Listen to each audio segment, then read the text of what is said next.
Hi மக்களே, வணக்கம். Welcome to Madras to நெல்லை. இன்றைக்கி நம்ம பார்க்க போகிறது ஒரு சீ ஃபுட் ரெசிபி, கனவா மீன் கிரேவி ஆர் தொக்கு. அது கனவான்னு சொல்லுவாங்க, கடம்பான்னு சொல்லுவாங்க. தொக்கு பண்ணுறதுக்கு தேவையான இன்க்ரீடியன்ட்ஸ் என்னென்னு பார்த்துடலாம். 1/4 கிலோ கனவா மீன் நல்லா மஞ்சள்தூள் போட்டு கழுவி எடுத்து வச்சுருக்கேன். ஒரு பெரிய வெங்காயம் சாப் பண்ணி வச்சுருக்கேன். 1 ஸ்பூன் சில்லி பவுடர், 2 டீஸ்பூன் மல்லித்தூள், 1.5 டேபிள் ஸ்பூன் இஞ்சி பூண்டு விழுது, ஒரு பெரிய தக்காளி, 1 டீஸ்பூன் கரம் மசாலா, அரைக்கிறதுக்கு தேங்காய் 3 டேபிள் ஸ்பூன், அதோட 1 ஸ்பூன் சோம்பு, 1/2 ஸ்பூன் சீரகம், 1/2 ஸ்பூன் மிளகு, இதெல்லாம் ஒன்றா சேர்த்து ஒரு பேஸ்ட்டாக அரைச்சி எடுத்துக்கலாம்.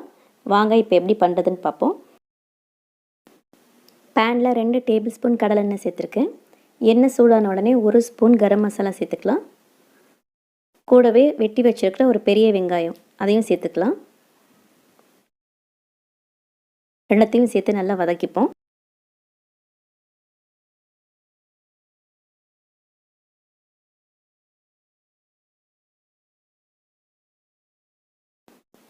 வெங்காயம் வதங்கிட்டு இருக்கட்டும். நம்ம தேங்காய் அரைச்சி எடுத்துகிட்டு வந்துடலாம்.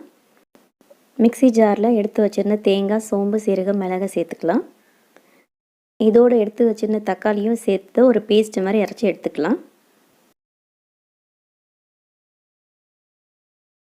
வெங்காயம் பாதி அளவு வதங்கியிருக்கு. இப்போ நான் எடுத்து வச்சுருக்க இஞ்சி பூண்டை சேர்த்துக்கிறேன். இஞ்சி பூண்டு நல்லா ஒரு 2 நிமிஷம் வதக்கிக்கலாம்.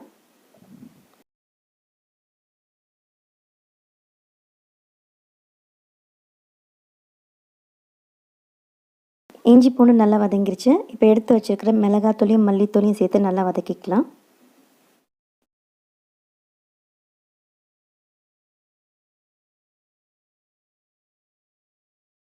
மிளகாத்தூளோட பச்சை வாசனைலாம் போயிடுச்சு.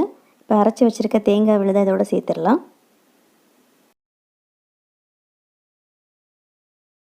சேர்த்துருக்கிற அந்த தேங்காய் விழுதோட பச்சை வாசனை போகிற வரைக்கும் நல்லா வதக்கிப்போம்.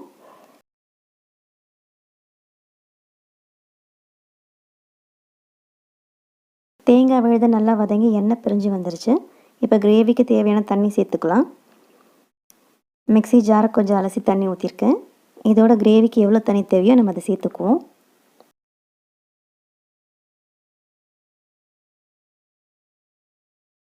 நான் இன்றைக்கி ஒரு செமி கிரேவியாக தான் வைக்க போகிறேன், அதனால் நிறைய தண்ணி சேர்க்கலை.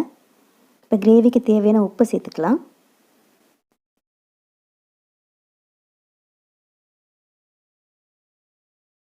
கிரேவி நல்லா கொதிச்சுட்டு இருக்குது. இது நல்லா கொதித்து பச்சை வாசனை போனதுக்கப்புறம் அந்த எண்ணெயெல்லாம் பிரிஞ்சு வரும். கடைசியாக நம்ம கனவா மீன் சேர்த்துக்கிட்டா போதும். அது வேகிறதுக்கு ஒரு 4 மினிட்ஸ் தான் ஆகும். கிரேவி நல்லா திக்காகிடுச்சு. இப்போ நம்ம எடுத்து வச்சுருந்த கனவா மீனை சேர்த்துக்கலாம். கனவா மீன் சேர்த்து கொஞ்சம் நேரத்தில் அதிலேருந்து தண்ணி நிறையா பெருகும்.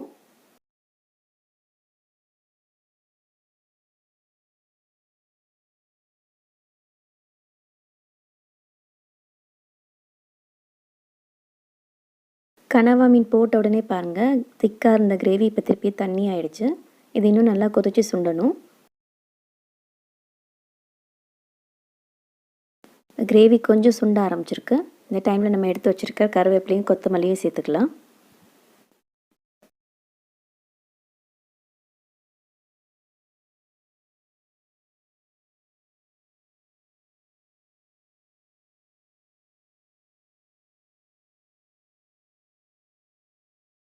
இந்த கன்சிஸ்டன்சிலேயே இறக்கிட்டோன்னா ரைஸோடு சேர்த்து சாப்பிட்றதுக்கு நல்லாயிருக்கும். எனக்கு இன்னும் கொஞ்சம் திக்காக வேணும், அதனால் நான் இன்னும் கொஞ்சம் சுண்ட விட போகிறேன். கனவா மீன் தொக்கு ரெடி ஆகிடுச்சு. கடைசியாக 1 டேபிள் ஸ்பூன் தேங்காய் எண்ணெயை ஊற்றிட்டு கலந்து விடுங்க. வாசனை சூப்பராக இருக்கும். இது ரசத்தோட, மோர் குழம்போடு வச்சு சாப்பிட்றதுக்கு சூப்பராக இருக்கும். ட்ரை பண்ணி பார்த்துட்டு உங்கள் கமெண்ட்ஸ் எனக்கு ஷேர் பண்ணுங்கள். தேங்க்யூ ஃபார் வாட்சிங்.